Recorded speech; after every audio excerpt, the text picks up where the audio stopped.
What's up, everybody? Matt Gajewski here, back again with the Odd Shopper channel, and today we're talking some college basketball bets. It's Saturday, February the 10th. We've got a main slate of games. It's something like 150 games. Ridiculous numbers, but tons of marquee matchups in places where we can exploit edges. Before we get started, make sure to hit that thumbs up button, subscribe to the channel, and hit the notification bell so you know when this and all other content goes live. We're also brought to you by BetMGM. Limited time offer here. The link is below. What you're going to do, click that link, deposit at least $5, make a $5 wager on any team, total, market, whatever it is you would like. Then you will be paid out $158 in the form of bonus bets. That's $158 you didn't have. You must be 21 or older to play in most areas. If you or someone you know has a gambling problem, please call or text 1-800-GAMBLER. Again, limited time. I can guarantee you this will not be around forever, so please take advantage before it is gone. All right, Saturday slate. Not much to recap from Friday night. A bunch of Mountain West action. Depending on the line you got, San Diego State covered. I didn't end up taking it myself. I missed the best number, so I just stayed away. But yeah, use Odd Shopper to find those best lines. It's going to be important. I'm recording this video in the middle of the night on Friday to try to get it out for you on Saturday. So lines are going to move. I expect them, most of them at least, a lot of them to move in our favor. But always shop them. Odd Shopper has free tools where you can look at the lines, sort by your state, find the best lines possible, which makes a big difference in the long run, especially if you're betting a lot of games. I have something like 25 or something on the card today. But we also have a lot in that package. Market-based approach to help you find you plus EV spots across sports, not just college basketball. And our Discord is now included in that. It's $14.95 for a week, $49.95 for a month. The link's below. Check it out. I highly recommend it. All right, so expecting a lot of these lines to move overnight, but did run the model. A lot of these will be based on that, and then we will kind of talk through it. I parsed the injuries, everything like that to try to find these edges, but won't be exhaustive. We'll have more bets throughout the day, which I'll post on Twitter. And yeah, of course, if you have questions, reach me there. But we'll kick things off in the SEC. Auburn takes on Florida in a really good game. Right away, this one stands out to me in the Auburn side. I've been critical of this team at times for their schedule, which their coach makes it. I mean, but they've kind of answered some questions now. Before that Alabama game, they didn't have a lot of good wins. You basically just look at this team and you had Baylor non-con, they lost. Then they beat Indiana, who's not great this year. Virginia Tech, not great. USC, who's been a shell of themselves this year. So I don't know. Your best win is maybe like Virginia Tech or St. Bonaventure and non-con. And that's not to say Auburn's bad. It was just questions. And in the SEC, they hadn't played a lot of tough competition yet either. This is a backloaded schedule. So their first game against Bama, they end up losing 79-75. That was on the road, but then they turned it around with a monster 99-81 win. And this Auburn front court is just playing out of their minds right now, led by Janai Broome, who's maybe going to get All-American status. I don't know. He doesn't play maximum minutes because he doesn't have to. This Auburn team is extremely deep. And it's not just him. They're getting amazing minutes out of Jalen Williams, their other starting forward, who's 6'8". And this is important. You need a strong front court when you face off against Florida because this team does play with a ton of size. If you look at their effective height numbers, this Florida team's kind of ridiculous. They're 4th in the country in effective height, 10th in rebounding. So they'll definitely beat you up inside. But a lot of that comes through Tyrese Samuel. Alex Cotton's been pretty good for them. And Micah Hanglotten at 7'1", playing limited minutes.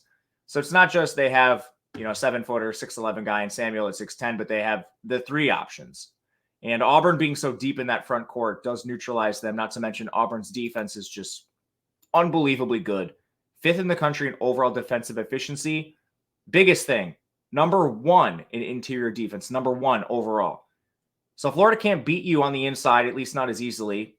Are they going to shoot the ball? Well, they're 237th in three-point rate. That's adjusted for tempo, so they're not shooting a ton of threes. They're also not very good at it. 176th in three-point percentage. 19th in three-point defense is Auburn. So even if they do shoot more threes, this defense is unbelievably good. And then a lot of the height stuff, Auburn 79th in effective height, definitely can match up with Florida inside. The rebounding edge is not stark. Florida takes a lot of shots and they live on the offensive glass. They're 2nd in the country in offensive rebounding right now, which surprised me. I know Houston's up there, A&M's up there.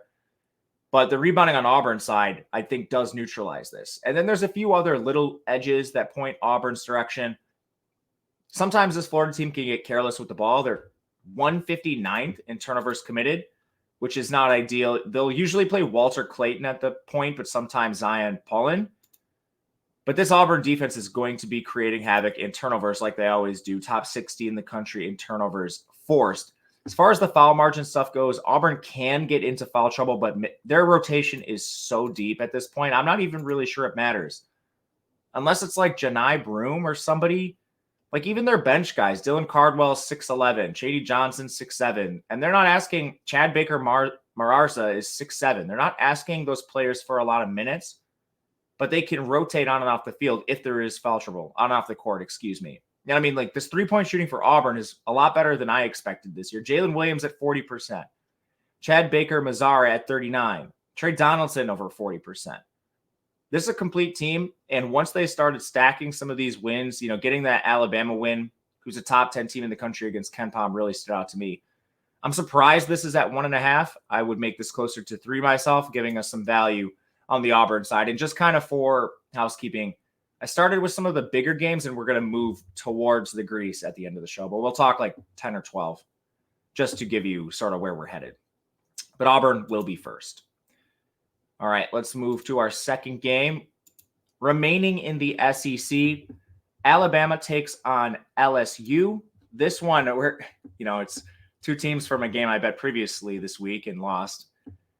Alabama against Auburn, did not get the win there, but hopefully they can bounce back against LSU, who I do not see as a complete team. Team's also not fully healthy, and they've been weird this year with their rotation. They were supposed to be a beneficiary of this, like 2-time waiver stuff. So they did get some dudes cleared, but the main one, Jalen Cook, missed their last game, and it's a hamstring injury. So I don't know what to make of Jalen Cook. These are easily aggravated in games. And he's been playing a lot of minutes for this team. Prior to his, 21-minute outing in the last contest, this guy had been pretty consistently at 30 minutes. Like last 4 games before that injury occurred, 30, 26, 35, 20. That 20-minute game, he fouled 4 times immediately. But Jalen Cook's a big part of this LSU team, and a reason they've had some success lately. We're not talking about the top of the SEC by any means, but Jalen Cook is an individual. He's shooting 33% from 3, playing a lot of minutes, and pretty good offensively. So his absence will be felt. And as far as the rest of LSU goes, this team has weaknesses without a doubt. Their rotation has not really been consistent. Jordan Wright hasn't given them consistent minutes, nor has Will Baker. Team is 84th on offense, 79th on defense. They struggle in a lot of areas where Alabama succeeds, particularly their guard play. 173rd in three-point defense. For years now, Alabama's just been a spray and pray team from 3. They're 9th in the country in three-point rate, 15th in three-point percentage, and they just have snipers from the perimeter. So LSU being outside the top 150 in this area is not a good sign. I mean, just individually, Alabama's Mark Sears at nearly 45% from 3, and Rylan Griffin's at 40%. Then you have a bunch of bench players that are actually pretty good from 3 too. Even Latrell Wrightsell, who's worked his way into a larger role, 42% from 3. There's a lot of really good shooters on this team. Sam Walters is at 41%, which is shocking considering he's a 6'10" big man. But anyway, as far as this LSU offense goes and where they try to win, they do have size, 7th in the country there. Alabama's 8th, funny enough. But neither team is very effective with their size. Bama's bigs love to foul. And LSU is still 101st in 2-point percentage, which isn't good either. So, I mean, I don't really know what to make of this LSU team. They've not put it together. They commit a ton of turnovers. They're 266 there. They get in foul trouble. And Bama, for their own foul problems, they generate a ton of fouls. They're 38th in the country in fouls generated. LSU's outside the top 200 in fouls committed. So there's just a lot of problems here. And as far as Bama's record goes, some of you probably see this on the screen. It's better than LSU's, but this team has played the 3rd most difficult schedule in the country. It's been a very rigorous road for them to get to this point. So with Jalen Cook potentially being out with a hamstring, I think there's extra edges that point towards Bama in this spot. All right, we'll change conferences. Big Ten time. Illinois takes on Michigan State. And I'll be very honest with you. I've seen some early line movement on this, and I do not understand it. I was interested in Illinois at the +2.5. It's up to +4. And Michigan State's a tricky evaluation. This team has certainly underachieved this year. They had big expectations, Final Four expectations, but the roster has questions. They're 14-9. They do play a tough schedule, so some of this at least needs to be excused away or mentioned. 11th in the country there, but it's not like Illinois had an easy road. They're 49th, played Marquette in non-con. So tough opponents for Illinois as well. But as far as the metrics go, they start from a place of assumptions. When you come into the year, you look at KenPom, whatever your analytics system of choice is, assuming you have one, you have to make guesses on teams. Some of it is returning production, transfers. Those are tricky with conference changes, especially if you're coming from mid-majors and freshmen, but you have to make assumptions. And I have the inclination that Michigan State was maybe a little overrated coming into the year. And then because they've played a lot of tough opponents, including their non-conference, that they're a little overrated in the market, which is my own personal take. So not backed by math unless you make different assumptions at the beginning of the year. But this team has struggled, man. And it's not just on the road. They're playing at home here, but they have taken a couple L's. Like Wisconsin absolutely bodied this team at home. They lost to James Madison in the opener this year at home. And they've just lost to some bad teams lately. They got killed by Wisconsin again when they went to the Kohl Center. They just lost to Minnesota as a road team, and Minnesota's, I think, a little better than people think. But all this to say, I think there's significant questions with Michigan State. Now, these teams have already played. Michigan State did lose by 3 points. It was a 71-68 game.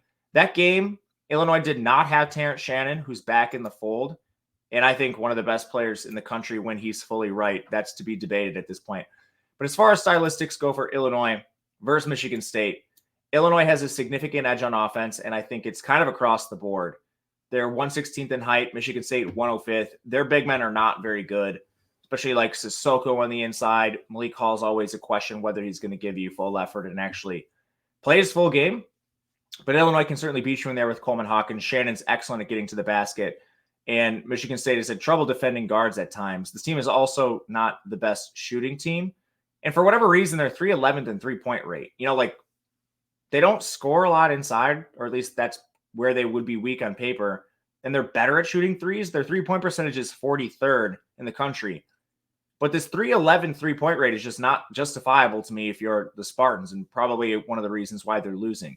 Beyond that, Illinois has massive advantages rebounding the ball. This team attacks the glass, 6th in the country, backed up by their height.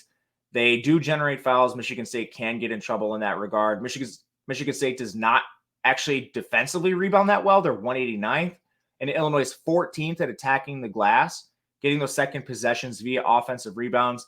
And this team's pretty good shooting the ball to begin with. I'm not even sure they're going to need to rely on that at any point in these contests. But as far as the individuals for Illinois, they've also gotten a lot of good play recently out of basically guys that I thought were going to be bench players. Like Ty Rodgers has had excellent games. Terrence Shannon's back above 35% from three, expecting that to rise closer to the 40% earlier this year.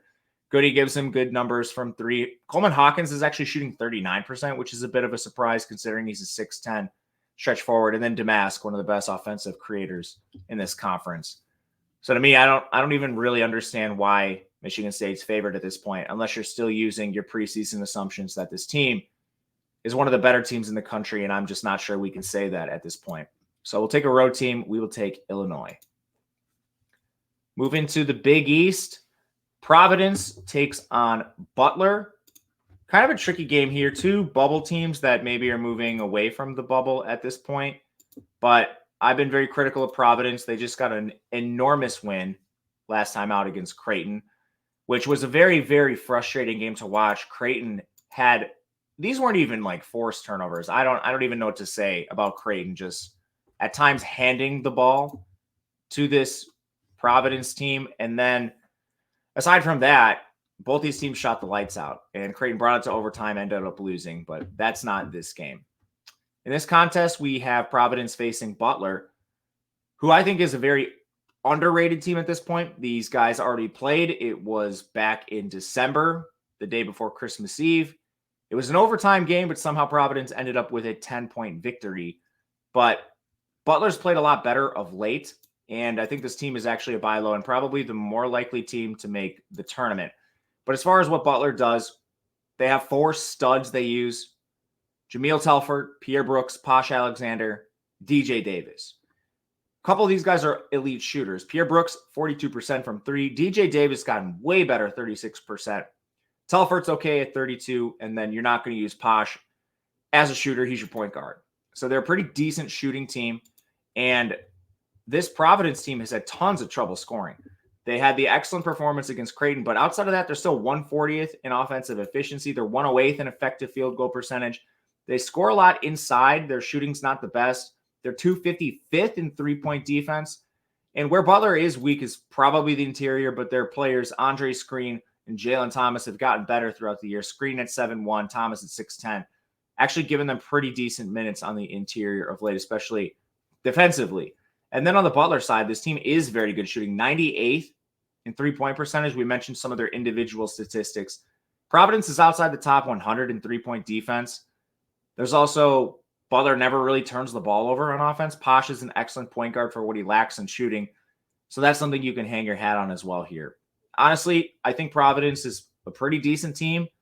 Without Bryce Hopkins, they have one good win. It came in their last time out against Creighton. But we're still kind of buying low on a Butler team, and ultimately this one is just a spot where the line, to me, should be a little bit wider than the current number. So we'll take Butler minus 3.5, probably looking at this going through 4 later in the day. Big Ten, bottom of the Big Ten, we have Maryland taking on Ohio State. And if it weren't for Michigan, these teams would be the laughing stock of this conference. But holy smokes, is this Ohio State team lost a ton of coin flips. Earlier in the year, there was at least a thought this team could make the NCAA tournament, but they've now lost 8 of 9. Their only win came against Penn State, but their losses, just unbelievable run of single-digit losses. Iowa, they lost by 2. Indiana by 3. Those are their last 2 games. Haven't been healthy, and at least they return home here. A lot of this has been on the road. Indiana away, Michigan away, Nebraska, Northwestern, Iowa away, but it's not like their woes have been fully cured at home. Maryland has struggled as well, though, so it's not like this is just on the Ohio State side. Maryland they've won 2 of their last 6, and some of those have been at home, some of those have been away. But these teams are built completely different. Maryland excels on defense. They're 9th in the country on defense, 217th on offense. Ohio State's 33rd on offense, 100th on defense, and I think they do more things just a little bit better, like effective field goal percentage. Maryland is 307th. Ohio State is 167th. As far as where these teams win, Ohio State actually has multiple paths to victory. I think their biggest weakness is defending the perimeter. Luckily, Maryland is so bad at shooting. Maryland is 341st in three-point percentage. Ohio State's outside the top 300 at defending the 3, but if you can't hit open threes, it doesn't matter how bad your opponent is on defense. Conversely, Ohio State pretty decent at shooting the 3. They're 168 there. And they've gotten good minutes out of Felix Okpara on the interior. When he doesn't foul, that is a major concern. But Maryland, hopefully, Julian Reese is actually pretty good at drawing fouls, so this is a big worry for me. But I do like what Ohio State has in the front court if you get Okpara staying out of foul trouble. And that's probably going to be the key to the game because Maryland is 8th in interior defense. We mentioned they do draw fouls. These teams are identical in height, 158th to 159th. And I don't really think Ohio State has a lot of depth on the inside outside of Okpara. You're talking about players like Zed Key, who's been benched. I don't know. Battle, 6'7", not a true 5, though. So this is kind of a big issue, I think, for Ohio State at times. But Battle's still for everything. He lacks on defense, 44% from 3. Gale and Bruce Thornton are severe three-point regression candidates. Positively, they've not shot the ball well this year. And then you just don't have anything offensively on the other side from Maryland this year. Horrific shooting across the board. Their best three-point shooters, Jameer Young at 35%, Dante Scott, 34%. Deshaun Harris-Smith, their freshman's at 16. He shot 56 threes, too. Jordan Geronimo's at 15% from 3. I mean, this is just absolutely egregious on the inside from these teams. So we'll back Ohio State. This is a greasy Big Ten spread, but the value is here. I expect this to probably go to like 2.5, so not a ton of movement expected. Big 12 time. Houston takes on Cincinnati. Surprised this line isn't a little wider. Houston's dealt with some injuries. Guys banged up recently. Francis, Tugler, but they all appear they're going to play in this game. At times, Houston can also foul too. We've seen Francis foul, and we've seen Sharp, Shed, basically all these guys, especially their bigs, foul incessantly. But I'm not sure that's going to be a huge problem against Cincinnati, who is 179th in fouls generated. So right away, that stands out as something where Houston, hopefully you can keep your hands to yourselves, not jump over the back like they tend to do, because Cincinnati's not drawing a ton of fouls. And then if Houston has their starting five and their short bench on the floor at any point for the length of this contest, this probably gets out of hand. Just vast differences across the board. Houston's our number one team in defensive efficiency, basically across all platforms. So this is consistent. Awesome rebounding team, despite lacking height. This is just effort. They're 340th. Cincinnati's 13th. But rebounding, there's not really many edges. Houston 17th, Cincinnati is 4th. And then Victor Locken, one of the bigs for this Cincinnati team, has been limited recently. I can't remember if it's an injury or an illness, but he's been below 20 minutes in the last two contests. They've been relying on Aziz Bandago. So this is I don't know. I don't think full strength Cincinnati front court. We'll see how it actually ends up. But as far as some of the shooting stuff, Houston's still 19th in offensive efficiency. They play well, fairly well inside. They defend the interior well, so that matches up well against Bandago and Locken. This team is pretty good at shooting threes. They're 112th in three-point percentage. A lot of that coming via Cryer. But Shed's actually increased his performance lately, and he's jumped to 36% from three. Cryer's at 38. Emmanuel Sharp is at 36, and then you get decent bench minutes with a guy like Damian Dunn. And they've actually developed their depth pretty well. So aside from just having Roberts and Francis on the interior, like Tugler's played a decent amount, and he's played well, especially offensively. He's one of the best offensive rebounders. Has an elite block percentage, which if you were to his sample's not large, but if you were to extend the sample large enough to include Tugler, he'd be 19th in the country in block percentage. So an amazing defender when you actually get him on the floor. And you can basically say that about all the players for this Houston team. Whereas Cincinnati, now they've been banged up throughout the year. Bandango's been injured. You basically had Locken limited of late. CJ Frederick hasn't played in many, many games. So not fully healthy, but I'm not buying this team as a shooting threat. Their best shooter, John Newman's at 35%, Lukosius at 35%, and everyone else is below that mark, with plenty of guys below the 30% mark just individually. Like Day Thomas is at 24% from three. So Cincinnati can't shoot either. They're going to be shooting into an elite defense, and the defense that's excellent inside where Cincinnati tries to win. Like this Bearcats team is 248th in three-point rate. They're not going to shoot a lot of them. And then otherwise, aside from them being strong inside, Houston that is, they're forcing the third most turnovers. Cincinnati 137th in turnovers committed. Just a ton of edges here for this Houston team. Coming off what was a very easy win last time out, where Sampson got ejected. Watch that if you haven't seen it. It was against OK State. All right.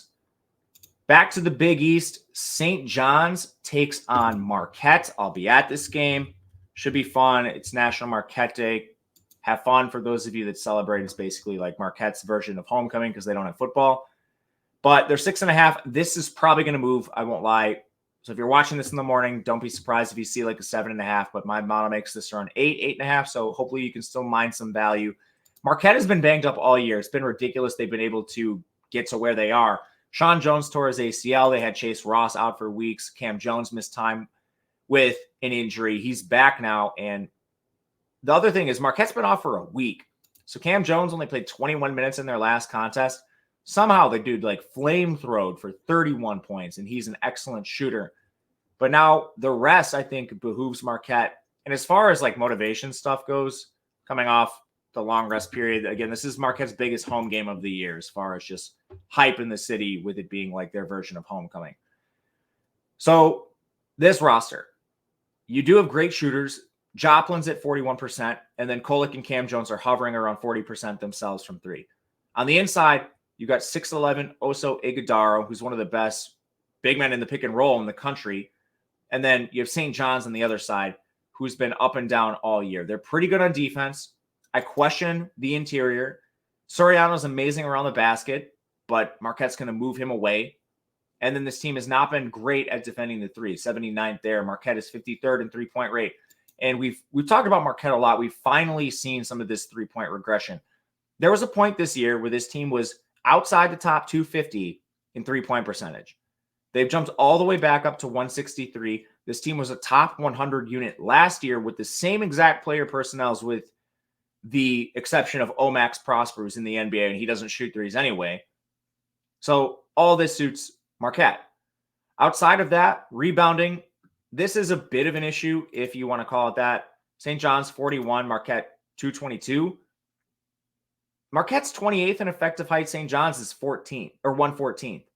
Aside from Oso, they're getting minutes out of Ben Gold. And this team has pretty good size across the board. You dive into the St. John's numbers, they're actually 4th in offensive rebounding, which makes sense. This team is terrible shooting the ball, 217th. They don't shoot the three well. They're actually not even great at shooting in the inside. They're 203rd there, 213th from three. They're reliant on these second chance opportunities. And Marquette is good defensively rebounding. So I'm not really too worried about this. They just don't prioritize attacking the glass on the offensive end. They're 259th there. So to me, these Marquette rebounding numbers are just fine. Marquette 9th in the country at forcing turnovers. St. John's outside the top 100 in committing them. Marquette rarely is in foul trouble. St. John's is constantly in foul trouble. They're 249th in fouls committed. We saw that last time with RJ Lewis. And Soriano has a problem with this as well. I think this goes through 7. So the time to back Marquette likely is now in one of their biggest games of the year. We'll go back to the Big 12. Baylor takes on Kansas. This is one that's moved a lot, and it's kind of in a spot where I think we can take a look at the Baylor side now. What I'll say is if you're nervous about this, do make it closer to the original line, which is -6. But it's a lot of points for a Big 12 team in Baylor who has a ton of strengths. So I don't know. This is one I did take. I was a little nervous clicking the button because Baylor does struggle on defense. They're 90th there. They're really bad on the inside. They're 207th. That's where you're going to have to face Hunter Dickinson. But this Baylor team's also number 1 in the country at shooting threes. And Kansas is 128th at defending the three. So it's not quite the same gap and advantage you see like Dickinson over the Baylor front court. But this is a pretty sizable advantage Baylor's direction over Kansas. And it's not just that. Baylor does have height. They match up fairly well against Kansas. The Jayhawks are 6th in effective height. Baylor's 22nd. Rebounding is actually an edge Baylor's direction. This team hits the glass really well, especially in the offensive end. As far as like turnovers go, they're rarely turning the ball over. Top 100 in turnovers forced. Foul trouble, not really a problem for either team. The pace in this game is middling, so you're not dealing with like low possessions or something like that. Honestly, I was a little surprised to see this shootout in favor of Kansas. And part of it makes sense. Kansas is, I think, deep in their rotation. Furphy, he's a concern on defense, but the guy's an absolute bucket on offense. They've gotten 30-plus minutes out of him, and he's shooting 45% from three, or 42% from three. Juwan Harris, your normal point guard, he's awesome. McCullough's been banged up. That does make me nervous at times, but he's played well over 30 minutes last 2 games. And then Hunter Dickinson's one of the best big men in the country with his 7'2" stature. There's just advantages both sides is really the best way I can put this. And my model made it closer to 6. So we'll take a stab on this Baylor side. Don't feel comfortable, but the numbers, they say we should be looking at the Bears. So going to play it. Sometimes model smarter than my dumb brain. North Carolina takes on Miami. Wasn't going to bet this one either until the line moved. And I think it's likely to move a little bit more with Miami being in like free fall. This team is egregious and it's not really defensible. They take a ton of transfers. They spend a lot of money on them and they've really struggled. More problematic yet, Kaishan George, their 6'8" freshman, got injured immediately in their last game and didn't return. His status is extremely murky, and he's an important player. Not only is he 6'8", the guy shoots 42% from three. They do have other shooters like Wooga Poplar's at 44%, but Nigel, 37, that's a bit of a regression. And Matt Cleveland, he's as streaky as they come, 37%, but will disappear for games entirely. But removing George from the rotation is not ideal to me. That means you got to play a smaller lineup. You got to play Bensley Joseph more at 6'2". So you lose size, and you're facing North Carolina, who is nothing but size. Even if George was in the lineup, North Carolina just massive mismatch on the interior. 60th in effective height is UNC, Miami 232. And basically all these interior metrics are vastly in favor of North Carolina. And that's because they have Armando Bacot and Harrison Ingram. And Miami's 270th at defending the interior. North Carolina's rarely in foul trouble. Miami doesn't foul a ton, but they're super, super volatile. Basically, if Norchad gets in foul trouble, this team is cooked. And Norchad's foul numbers are middling, 4 fouls per 40 minutes. So, he's like on the verge of foul trouble often. He's not as bad as some other big men in the country, but he's far from a secure thing to play like 30 minutes in a matchup like this, where you have just elite foul drawing bigs across the board. Like Bacot draws 5.2 per 40 minutes. Harrison Ingram is also pretty good in this regard. So, it's far from an easy matchup inside for Norchad, who's been the best player for this team. And then can they shoot over the top? And I'm not sure about that either. Miami does shoot the 3 well. North Carolina is 22nd in three-point defense. I guess maybe what this could come down to is the status of Seth Trimble, who's been one of the better defenders for this team. If you're worried about him, I think you could just wait and take North Carolina at a later point in time. But I think Seth Trimble plays, and with his length, he should be able to defend some of these guards and give RJ Davis even just a little bit of a breather. But that's where we'll go. North Carolina on the road against this Miami team in free fall. And holy smokes, has it gotten bad for this Miami team? They have 4 wins since the calendar turned over to 2024. All right, I know we have a couple more, and here's a fun one. West Virginia taking on Texas. All right, so the crux of the argument here is this is the first time West Virginia is fully healthy this entire season. So I'm not going to take too much time on this game. You've basically had injuries to every single premier player on this team. Raekwon Battle was a 2-time transfer. Quinn Slazinski's missed time. Jesse Edwards missed a ton of time. Kirk Kriisa missed time earlier in the year with a sprained ankle. Cook just came back from injury. And this team does have playmakers like Seth Wilson, 38% from 3. Kirk Kriisa at 43%. He's stepped up his game a lot as a point guard transfer from Arizona. And now you have size like Jesse Edwards being back 6'11". He's awesome. Quinn Slazinski, 6'9". Pat Sumnick has given them decent minutes at 6'8". Cook is 6'10".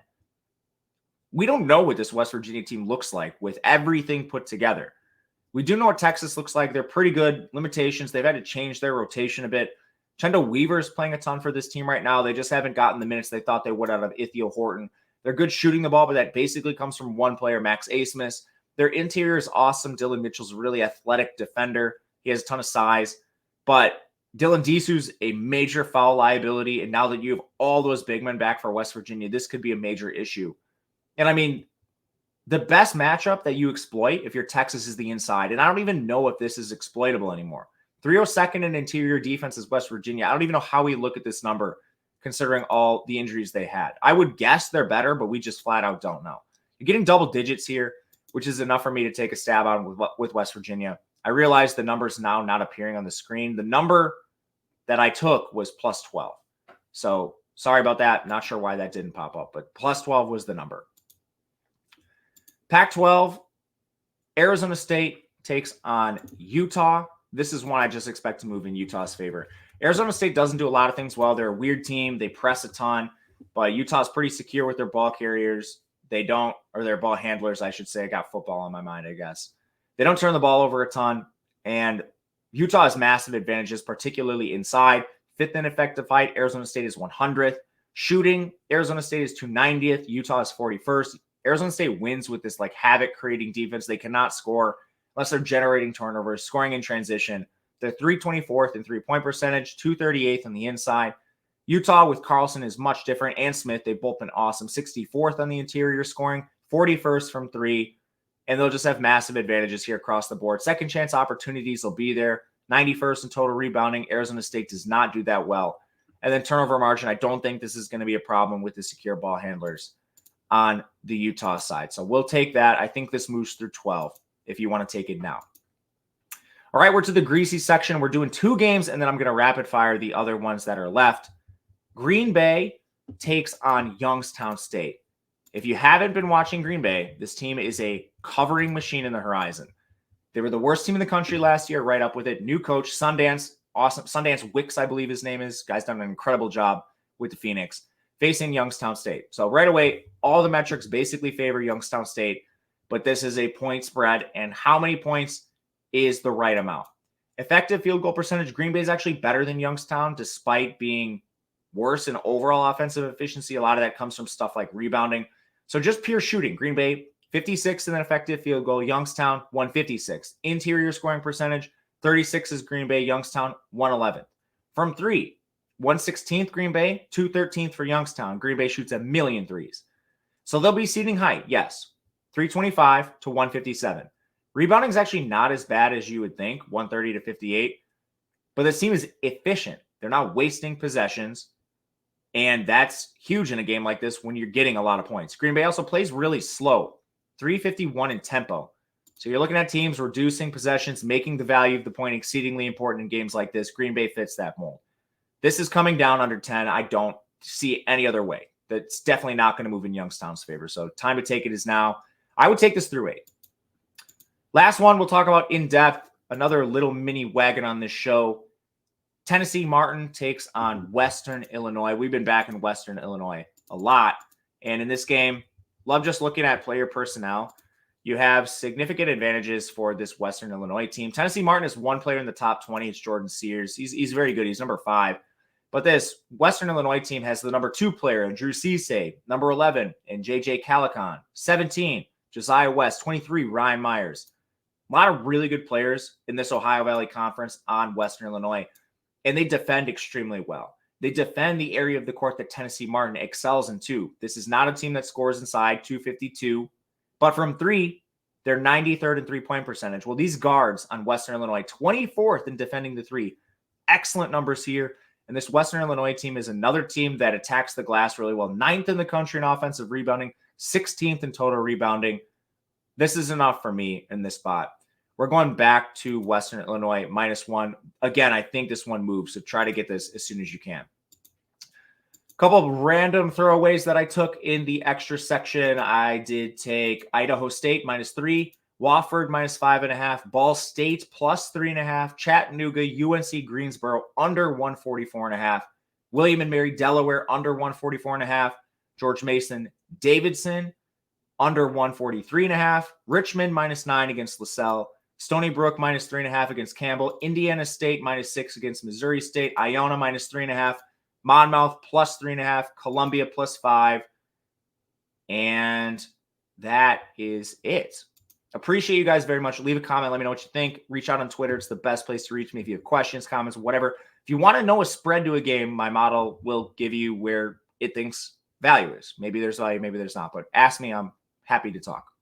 Anyway, thank you. Good luck, everyone. We'll see you next time.